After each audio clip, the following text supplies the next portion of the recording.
Welcome to periodical classes, my friends.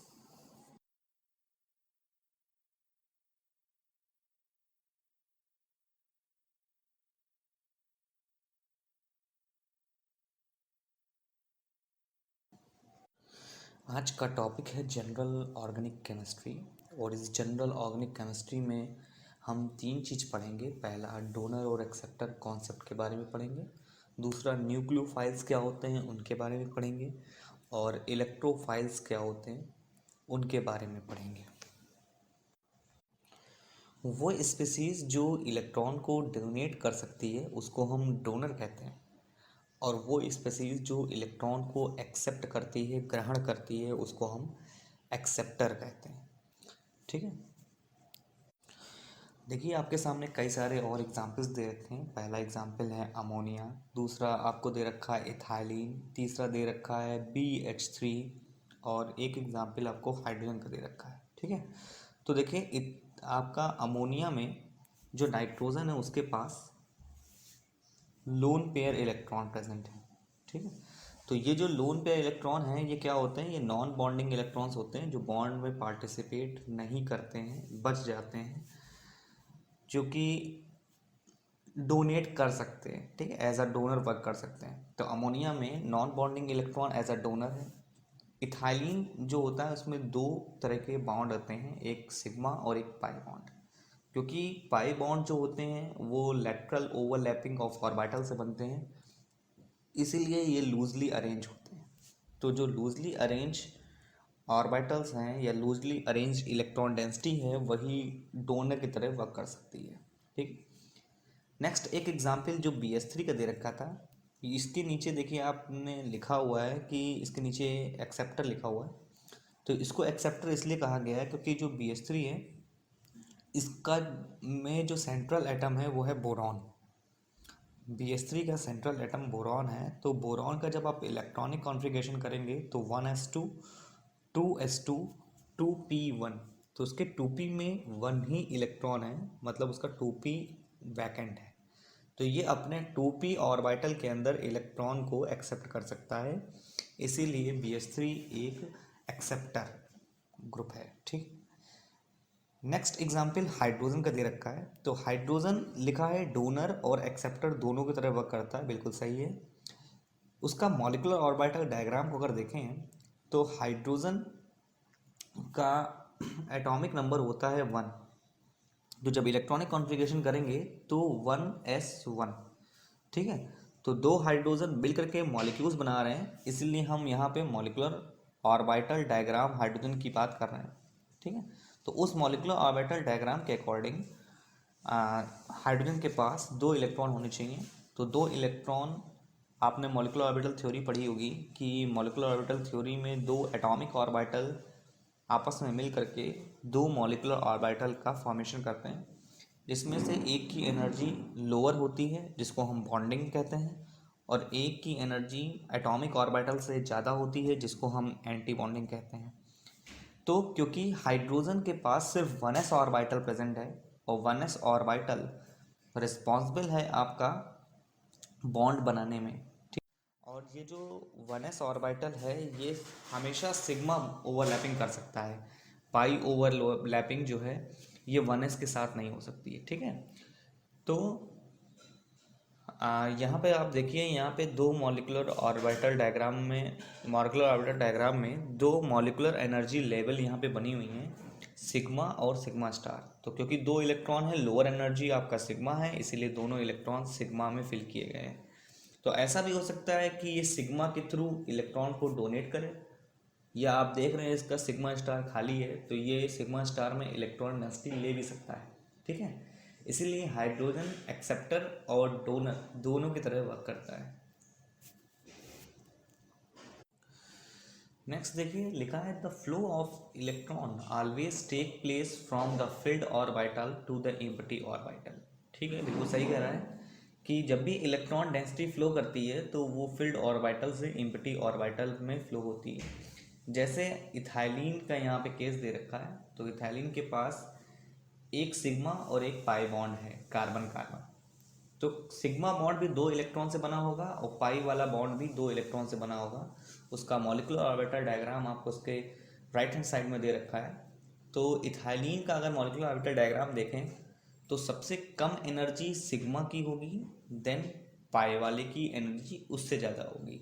ठीक है, क्योंकि पाई जो होते हैं ऑर्बिटल्स वो आपको बताया pi electron density loosely arrange होती है। ठीक, तो जब इसका मॉलिक्यूलर ऑर्बिटल डायग्राम आप प्लॉट करेंगे तो एक सिग्मा देन पाई। अब पाई का और सिग्मा का एक एंटी बॉन्डिंग भी होगा, तो सिग्मा जिसकी एनर्जी जितनी कम उसके एंटी बॉन्डिंग की एनर्जी उतनी ही ज़्यादा होती है। ठीक है, तो सिग्मा की एनर्जी सबसे कम है तो सिग्मा एंटी बॉन्डिंग या सिग्मा स्टार की एनर्जी सबसे ज़्यादा है। ठीक, देन उसके नीचे अगर एनर्जी देखें तो पाई स्टार की है। एक चीज़ आप ध्यान से देखिए, इस मॉलिक्यूलर ऑर्बिटल डायग्राम में होमो और लूमो वर्ड लिखा है। होमो का मतलब होता है हाईएस्ट ऑक्यूपाइड मॉलिक्यूलर ऑर्बिटल और लूमो का मतलब होता है lowest unoccupied molecular orbital. Highest occupied molecular orbital का मतलब ये है कि जब हमने इलेक्ट्रॉनिक कॉन्फ़िगरेशन किया तो पहले 2 इलेक्ट्रॉन सिग्मा में गए, दूसरे 2 इलेक्ट्रॉन पाई में गए, पाई स्टार आपका वैकेंट रह गया। तो वह ऑर्बिटल जो ऑक्यूपाइड है और उसकी एनर्जी हाई है उसे हम कहेंगे होमो, और वह ऑर्बिटल जो कि अनऑक्यूपाइड है, तो यहाँ पे अनऑक्यूपाइड ऑर्बिटल्स 2 हैं, पाई स्टार और सिग्मा स्टार। लेकिन अगर एनर्जी की बात करें तो एनर्जी पाई स्टार की कम है, इसीलिए लूमो पाई स्टार को कहा गया है। ठीक है, तो इथाइलिन इलेक्ट्रॉन डेंसिटी डोनेट कर सकता है किसके थ्रू? पाई के थ्रू। ठीक है, अब मान लीजिए कोई और इथाइलिन मॉलिक्यूल होता तो उसका भी मॉलिक्यूलर ऑर्बिटल सेम होता और उसके पास भी पाई होता। ठीक है, लेकिन मान लीजिए उसके पास कोई इलेक्ट्रॉन विड्राइंग ग्रुप लगा होता तो उसके पाई की एनर्जी, पाई स्टार की एनर्जी कम होती। तो पाई स्टार की एनर्जी कम होगी तो इलेक्ट्रॉन इस इथाइलिन के पाई से उस इथाइलिन के पाई स्टार में ट्रांसफ़र हो जाएगा। ठीक है, तो इलेक्ट्रॉन हमेशा मैंने बताया कि फिल्ड ऑर्बिटल से ट्रांसफ़र होते हैं अनफिल्ड ऑर्बिटल की तरफ या वैकेंट ऑर्बिटल की तरफ। एक एग्जांपल देखिए, कार्बोनिल का दे रखा है। तो कार्बोनिल में 3 तरह के इलेक्ट्रॉन क्लाउड्स हैं। एक आपका सिग्मा बना रहा है, एक पाई है और कुछ बॉन्ड में पार्टिसिपेट नहीं किए जिसको हमने नॉन बॉन्डिंग या लोन पेयर इलेक्ट्रॉन कह दिया है। ठीक है, अब अगर आप इसका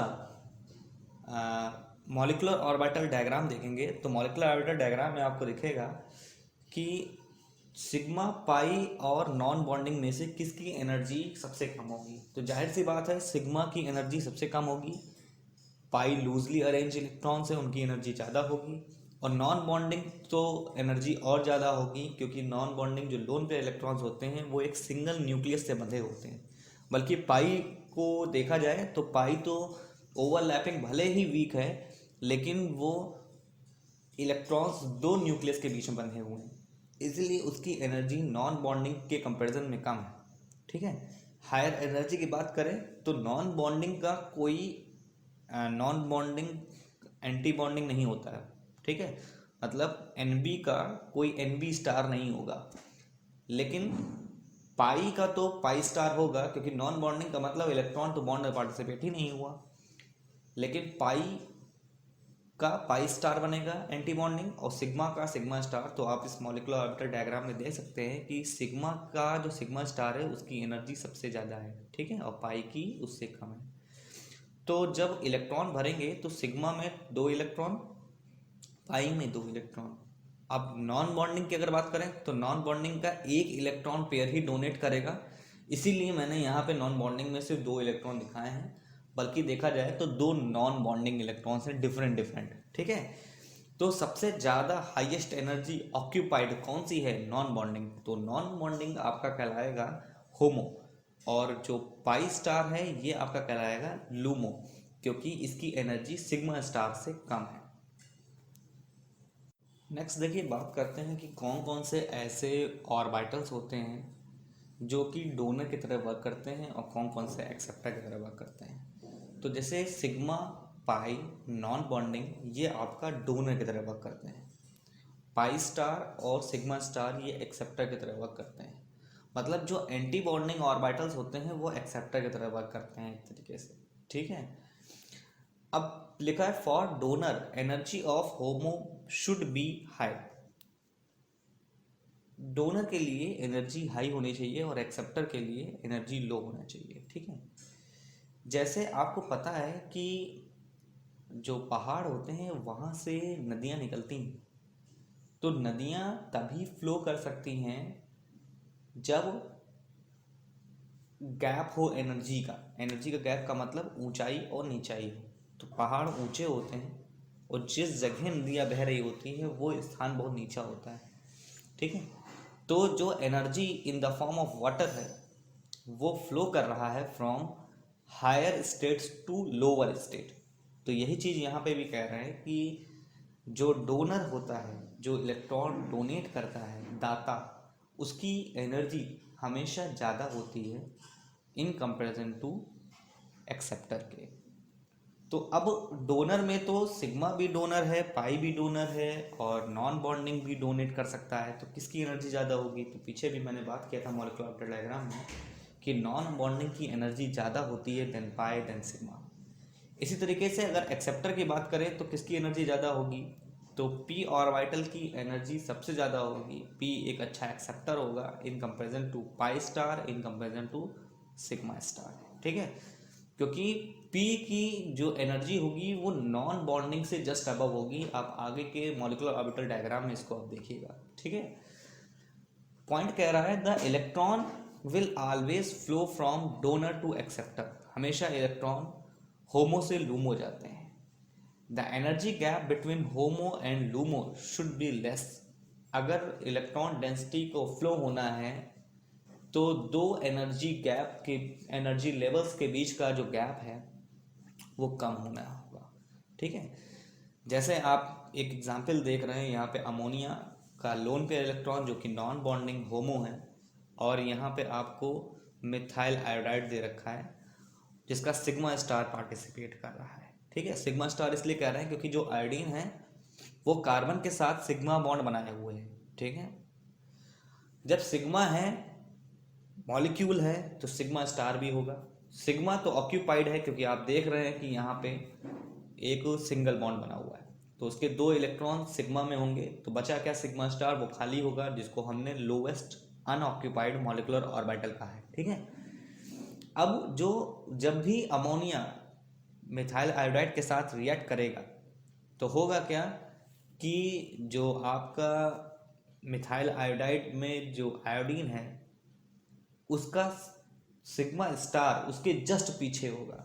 जब आपको ध्यान होगा जब हम लोग हाइब्रिडाइजेशन करते हैं तो उसमें जो हाइब्रिड ऑर्बिटल बनाते हैं तो हाइब्रिड ऑर्बिटल में एक बड़ा लोब दिखाते हैं, एक छोटा लोब दिखाते हैं। तो वो जो छोटा लोब है वो एक तरीके से इंडिकेट कर रहा है एंटी बॉन्डिंग को, ठीक है। तो इसका एंटी बॉन्डिंग जस्ट इसके अपोजिट होगा, और जब ये अटैक करने के लिए जाएगा तो पीछे से इसके एंटी बॉन्डिंग पर अटैक करेगा। जैसे अटैक करेगा धीमे धीमे धीमे धीमे आयोडीन आई निगेटिव के फॉर्म में आयोडाइड आयन के फॉर्म में लीव कर जाएगा, ठीक है। तो इस तरीके से केमिकल रिएक्शन होती हैं जिसमें नॉन बॉन्डिंग पार्टिसिपेट कर रहा है आपका बॉन्ड बनाने में। तो जो नॉन बॉन्डिंग है इसकी एनर्जी हाई है और ऑक्यूपाइड है, इसीलिए इसको हम नॉन बॉन्डिंग होमो कह रहे हैं। और जो कार्बन आयोडीन सिग्मा बॉन्ड है उसका एक सिग्मा स्टार खाली है, उसकी एनर्जी लो है in comparison to non bonding उसकी एनर्जी लो है। तो ये जो नॉन बॉन्डिंग है ये अपना इलेक्ट्रॉन सिग्मा स्टार के अंदर ट्रांसफर कर देगा, ठीक है। नेक्स्ट देखिए बात करते हैं, आपको एक सिस्टम दे रखा है मैथ एथ प्रो। तो ये आपको दे रखा है prop two ene one amine, ठीक है। तो ये प्रोपेनामीन 2 दे रखा है, प्रोपेनामीन 2 में प्रोटोनेशन करवा रहा है, H+ आयन जोड़ने कह रहा है, ठीक है। तो देखिए इस मॉलिक्यूल के पास डबल बॉन्ड भी है और नाइट्रोजन के पास लोन पेयर इलेक्ट्रॉन भी प्रेजेंट है, ठीक है। अब जब लोन पेयर और डबल बॉन्ड प्रेजेंट है तो कौन आपका अच्छा डोनर है? तो आपको पता है कि डोनर की एनर्जी हमेशा ज़्यादा होनी चाहिए। तो लोन पेयर और पाई में से लोन पेयर की एनर्जी ज़्यादा है, इसीलिए डोनेट कौन कर रहा है? आपका NH2। हाइड्रोजन आयन जो है उसका सिग्मा स्टार खाली है, इसीलिए हमने ऊपर एरो पे लिखा है सिग्मा एक्सेप्टर। तो ये लोन पेयर इलेक्ट्रॉन उसके सिग्मा स्टार में रखेगा और नाइट्रोजन NH3 पॉजिटिव का फॉर्मेशन कर लेगा। जो नाइट्रोजन होता है उसकी जो वैलेंस इलेक्ट्रॉन होते हैं वो 5 होने चाहिए, लेकिन इस मॉलिक्यूल में आप देख रहे हैं कि वैलेंस इलेक्ट्रॉन इसके पास 4 ही हैं, 3 हाइड्रोजन से और एक कार्बन नाइट्रोजन वाला बॉन्ड। तो एक इलेक्ट्रॉन लेस है, इसीलिए इसके ऊपर एक पॉजिटिव चार्ज आ गया है। ठीक है, लिखा है hair two donor is present, pi and non bonding lone pair, but homo of non-bonding is higher than pi, so non-bonding is a better donor.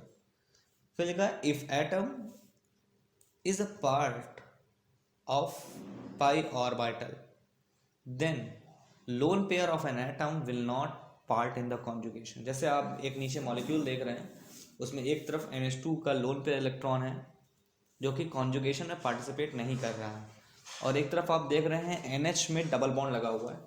तो डबल बॉन्ड लगने की वजह से ये जो नाइट्रोजन है इसका अगर आप हाइब्रिडाइजेशन कैलकुलेट करेंगे तो वो sp2 आएगा, और ये वाला जो नाइट्रोजन है उसका हाइब्रिडाइजेशन सेकंड वाले नाइट्रोजन का, जहाँ पे बेटर डोनर लोन पेयर लिखा है, इस नाइट्रोजन का हाइब्रिडाइजेशन sp3 आएगा। ठीक है, क्योंकि sp3 ऑर्बिटल के जो sp3 लोन पेयर इलेक्ट्रॉन्स होगा वो अच्छा डोनर है, क्योंकि वो कॉन्जुगेट पोजीशन पे है नहीं, पार्टिसिपेट कर नहीं रहा है, तो ये एक अच्छा डोनर की तरह वर्क कर सकता है। और sp2 वाले जो होते हैं उसकी इलेक्ट्रोनेगेटिविटी ज़्यादा होती है, तो sp2 की एनर्जी इलेक्ट्रोनेगेटिविटी ज़्यादा होने की वजह से ये इलेक्ट्रॉन डेंसिटी को न्यूक्लियस से बांधे रखेगा और डोनेट नहीं करने देगा, तो ये एक अच्छा डोनर नहीं होगा। ठीक है, नेक्स्ट अगर हम देखें, एग्जाम्पल दे रखा है इसमें, आप देखिए कि एक पायरेन टाइप की रिंग दे रखी है। पायरेन में बस फ़र्क ये होता है कि जो ऑक्सीजन के बगल वाले कार्बन है दो, इनके ऊपर पाई बॉन्ड होता है पैरेलल्स। ठीक है, अब यहाँ पे दो केस दे रखे हैं, एक में ऑक्सीजन का lone pair electron H+ ion पे डोनेट करके प्रोटोनेट हो रहा है, सेकंड आप देख रहे हैं। ठीक है, दूसरे वाले में आप देखेंगे तो ऑक्सीजन का लोन पेयर इलेक्ट्रॉन, क्योंकि डबल बॉन्ड कॉन्जुगेटेड पोजीशन पे है, अल्टरनेट पोजीशन पे है, तो यहाँ पे रेजोनेंस हो सकता है। तो ऑक्सीजन का लोन पे इलेक्ट्रॉन डीलोकलाइज कर रहा है, और डीलोकलाइज होकर के आपका पाई ऑर्बिटल एज अ डोनर की तरह वर्क कर रहा है। तो देखा जाए तो यहाँ पे ऑक्सीजन के पास लोन पेयर भी था और पाई बॉन्ड भी था, तो देखा जाए तो नॉन बॉन्डिंग की एनर्जी ज़्यादा होनी चाहिए होमो की इन कंपेरिजन टू पाई। तो अटैक सेकंड वाले केस में भी लोन पेयर करना चाहिए जैसे फर्स्ट केस में कर रहा है, लेकिन क्योंकि कॉन्जुगेशन में है तो लोन पेयर इलेक्ट्रॉन आपका डोनर की तरह वर्क नहीं करेगा, तब आपका उस समय पाई वाला ही डोनर की तरह वर्क करेगा, क्योंकि उसकी एनर्जी हाई होगी in comparison to non bonding. क्योंकि एनर्जी लेवल्स जो होते हैं ये फिक्स नहीं होते हैं, ये आपका चेंज होते रहते हैं कंडीशन टू कंडीशन के हिसाब से। ठीक है, एक नेक्स्ट एग्जाम्पल दे रखे हैं, इस नेक्स्ट एग्जाम्पल में देखिए कि कौन नाइट्रोजन आपका इलेक्ट्रॉन डेंसिटी डोनेट कर सकता है। तो आपका यहाँ पे देखिए प्रोटोनेशन कराया जा रहा है, एरो पे H+ आयन दे रखा है। तो एक नाइट्रोजन डबल बॉन्ड से है, मतलब sp2 हाइब्रिडाइज है, और एक नाइट्रोजन के पास लोन पेयर इलेक्ट्रॉन प्रेजेंट है। ठीक है, अब आपको देखने में लग रहा होगा कि ये वाला जो आपका लेफ्ट हैंड साइड वाला नाइट्रोजन है यही इलेक्ट्रॉन को डोनेट करना चाहिए, लेकिन आप ये भी देख रहे हैं कि वो lone pair electron double bond के कॉन्जुगेट पोजीशन पे है। तो जब डबल बॉन्ड के कॉन्जुगेट पोजीशन पे वो लोन पेयर इलेक्ट्रॉन है तो वो क्या करेगा, डीलोकलाइज करेगा कुछ इस तरीके से। वो लोन पेयर इलेक्ट्रॉन अंदर की तरफ डीलोकलाइज करेगा, और जैसे वो लोन पेयर इलेक्ट्रॉन डीलोकलाइज करेगा तो जो पाई है उसकी एनर्जी ज़्यादा हो जाएगी, और वो पाई अपने इलेक्ट्रॉन को क्या करेगा, डोनेट करेगा किसके, सिग्मा स्टार के हाइड्रोजन में। ठीक है, तो वो हाइड्रोजन के सिग्मा स्टार में अपना इलेक्ट्रॉन डोनेट करेगा, और डोनेट करके जो नाइट्रोजन sp2 हाइब्रिडाइज है वो प्रोटोनेट हो जाएगा। ठीक है, फिर जैसे वो प्रोटोनेट होगा तो नाइट्रोजन क्योंकि ये आप देख रहे हैं प्रोटोनेट हुआ है, और नाइट्रोजन के ऊपर पॉजिटिव चार्ज आ जाएगा क्योंकि नाइट्रोजन ने इलेक्ट्रॉन डेंसिटी अंदर रेजोनेंस में पार्टिसिपेट कराई थी, अंदर डीलोकलाइज किया था, तो वहाँ पे पाई बॉन्ड का, न्यू पाई बॉन्ड का फॉर्मेशन हो जाएगा। नेक्स्ट देखिए लिखा है donor ability also depend upon the hybridization of the donor atom. जो डोनर एबिलिटी होती है वो हाइब्रिडाइजेशन पे डिपेंड करती है। मैंने अभी इससे पहले आपको बताया कि sp2 और sp3 में सबसे ज़्यादा डोनर एबिलिटी किसकी होगी। वो देखा जाए तो सबसे ज़्यादा इलेक्ट्रोनेगेटिविटी sp की होती है, इसीलिए सबसे ज़्यादा डोनर एबिलिटी sp3 की होगी, देन sp2 की, देन sp की। अगर प्योर p ऑर्बिटल है तो उससे अच्छा डोनर होगा ही नहीं कोई। तो डोनर एबिलिटी जो होता है वो होमो की एनर्जी पे डिपेंड करता है। जो p ऑर्बिटल होता है उसकी डोनर एबिलिटी ज़्यादा होती है, ठीक है, in comparison to s orbital, क्योंकि जो s ऑर्बिटल होता है वो न्यूक्लियस के बहुत ही पास होता है, ठीक है। s सबशन न्यूक्लियस के बहुत पास है, p सबशन न्यूक्लियस से थोड़ा दूर है। ये आप एक डायग्राम देख रहे हैं जिसमें मैंने बताने की कोशिश की है। तो न्यूक्लियस है, न्यूक्लियस के पास वाली जो सबशेल है वो है S, उसके बाद वाली जो सबशेल है वो है P। तो जो P सबशेल है उसमें जो फोर्स ऑफ अट्रैक्शन लग रहा है न्यूक्लियस से वो बहुत ही कम लग रहा है इन कंपेरिजन टू S, क्योंकि वो न्यूक्लियस के बहुत ही पास है। तो जिस पे फोर्स ऑफ अट्रैक्शन कम लग रहा होगा वही इलेक्ट्रॉन लूजली बाइंड होगा और वही डोनेट कर पाएगा। इसीलिए हाईएस्ट ऑक्यूपाइड मॉलिकुलर ऑर्बिटल अगर बात करें तो हाईएस्ट ऑक्यूपाइड मॉलिकुलर ऑर्बिटल आपका P है, और लोवेस्ट की अगर बात करें तो लोवेस्ट इसके ऊपर होगा, ठीक है, लूमो इसके ऊपर होगा, ठीक है। और लेस डोनर एबिलिटी की बात करें तो S की होती है क्योंकि वो न्यूक्लियस के बहुत ही पास होता है, क्लियर है। जैसे जैसे आप न्यूक्लियस से दूर हो चले जाएंगे उसकी डोनर एबिलिटी बढ़ने लगेगी। तो sp के बाद अगर d होता तो d वाले की डोनर एबिलिटी ज़्यादा होती है। लेकिन ऑर्गेनिक कंपाउंड्स में ज़्यादातर p ऑर्बिटल ही होते हैं क्योंकि कार्बन p ऑर्बिटल के थ्रू ही इलेक्ट्रॉन डेंसिटी को एक्सेप्ट और डोनेट करता है। तो इसीलिए हम ऑर्गेनिक केमिस्ट्री के हिसाब से p को हाईएस्ट ऑक्यूपाइड मॉलिक्यूलर ऑर्बिटल यहाँ पे मान रहे हैं, ठीक है। नेक्स्ट आपके सामने एक एनर्जी डायग्राम दे रखा है और इस एनर्जी डायग्राम में आप देखिए s sp sp2 sp3 और p प्योर p ऑर्बिटल आपको दे रखा है, और उनका परसेंटेज ऑफ s करेक्टर और परसेंटेज ऑफ p करेक्टर आपको सामने दे रखा है। तो आप देख रहे हैं कि जो प्योर p ऑर्बिटल है उसकी एनर्जी सबसे ज़्यादा है इन कंपैरिजन टू s, क्योंकि s न्यूक्लियस के बहुत पास होता है और p वाला न्यूक्लियस से थोड़ा दूर होता है। तो जो हाइब्रिडाइजेशन हुआ है, जो हाइब्रिड ऑर्बिटल्स बने हैं वो s और p, प्योर s और प्योर p ऑर्बिटल के बीच में ही कहीं लाई कर रहे होंगे, ठीक है। क्योंकि मैंने कहा कि जो s ऑर्बिटल है ये 100% s है, तो उसमें जो p ऑर्बिटल का पार्टिसिपेशन होगा वो 0% होगा क्योंकि वो खुद में 100% है। अगर sp हाइब्रिडाइजेशन की बात करें तो sp हाइब्रिडाइजेशन में परसेंटेज ऑफ s कैरेक्टर कितना होगा। तो परसेंटेज ऑफ s कैरेक्टर निकालने के लिए आप देखिए कि इसमें total number of hybrid orbitals कितने हैं। तो sp में 2 हाइब्रिड ऑर्बिटल हैं, उसको s ऑर्बिटल से डिवाइड कर दीजिए। तो s ऑर्बिटल कितने हैं 1, तो 1/2 दैट इज 0.5, और 0.5 को 100 से मल्टीप्लाई करेंगे परसेंटेज में कन्वर्ट करने के लिए तो 50% आएगा।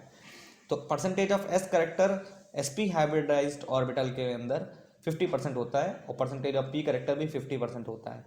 इसी तरीके से अगर आप sp2 की बात करेंगे तो sp2 में परसेंटेज ऑफ s करेक्टर 33.33% आएगा, क्योंकि ये आएगा 1/3, और 1/3 को अगर आप कैलकुलेट करेंगे तो 0.3333 एंड सो ऑन, ठीक है, मतलब 0.333 बार इस तरह से कुछ आएगा। और 100 से जब आप माइनस करेंगे तो परसेंटेज ऑफ p करेक्टर आपको मालूम पड़ेगा 66.7%। इसी तरीके से sp3 के अगर देखें तो आप निकाल सकते हैं 1/4 आएगा, दैट इज़ 0.25, परसेंटेज में कन्वर्ट करेंगे तो 25% s करेक्टर और 75% इसका p करेक्टर आएगा। और प्योर p ऑर्बिटल है तो उसमें s करेक्टर तो हमेशा होगा ही नहीं और p करेक्टर हमेशा 100% होगा। तो देखिए सबसे ज़्यादा एनर्जी किसकी होगी, उसको एनर्जी के अकॉर्डिंग मैंने रखा हुआ है, परसेंटेज के अकॉर्डिंग रखा है। तो सबसे नियरेस्ट न्यूक्लियस के s ऑर्बिटल होगा, देन उसके बाद अगर देखें तो sp होगा, sp के बाद अगर देखें तो sp2 होगा, देन sp3 होगा, देन प्योर p ऑर्बिटल होगा। तो प्योर p ऑर्बिटल की एनर्जी सबसे ज़्यादा होती है क्योंकि वो 100% प्योर p ऑर्बिटल है, और s ऑर्बिटल की एनर्जी सबसे कम है क्योंकि वो 100% s ऑर्बिटल न्यूक्लियस के पास बहुत ज़्यादा है। आगे देखिए, ये बात करते हैं, एक डायग्राम बना है जिसमें आपको एक न्यूक्लियस दिखाई दे रहा है, और न्यूक्लियस के पास वाला हमने डायग्रामेट्रिकली बताने की कोशिश की है कि s है, then sp2, then sp3, then pure p orbital. तो प्योर p ऑर्बिटल देखिए, आप न्यूक्लियस से बहुत दूर है तो इसकी डोनर एबिलिटी ज़्यादा होगी, और जो s वाला है उसकी एनर्जी बहुत ही कम है क्योंकि वो न्यूक्लियस के बहुत पास है। ठीक है, तो एरो के थ्रू मैंने आपको बताने की कोशिश की है कि प्योर और परसेंटेज p करेक्टर जो होगा वो इधर तरफ राइट हैंड साइड इंक्रीज कर रहा है, और लेफ्ट हैंड साइड अगर देखें तो percentage of s character increase कर रहा है क्योंकि न्यूक्लियस के पास बहुत ज़्यादा है प्योर s करेक्टर। क्योंकि आपको पता है कि sp3 जो ऑर्बिट हाइब्रिड ऑर्बिटल होता है उसका परसेंटेज ऑफ p करेक्टर ज़्यादा होता है इन कंपेरिजन टू s तो सिर्फ 25% ही है, लेकिन sp का तो 50% है, और फिर उसके बाद s ऑर्बिटल आ गया तो 100% है।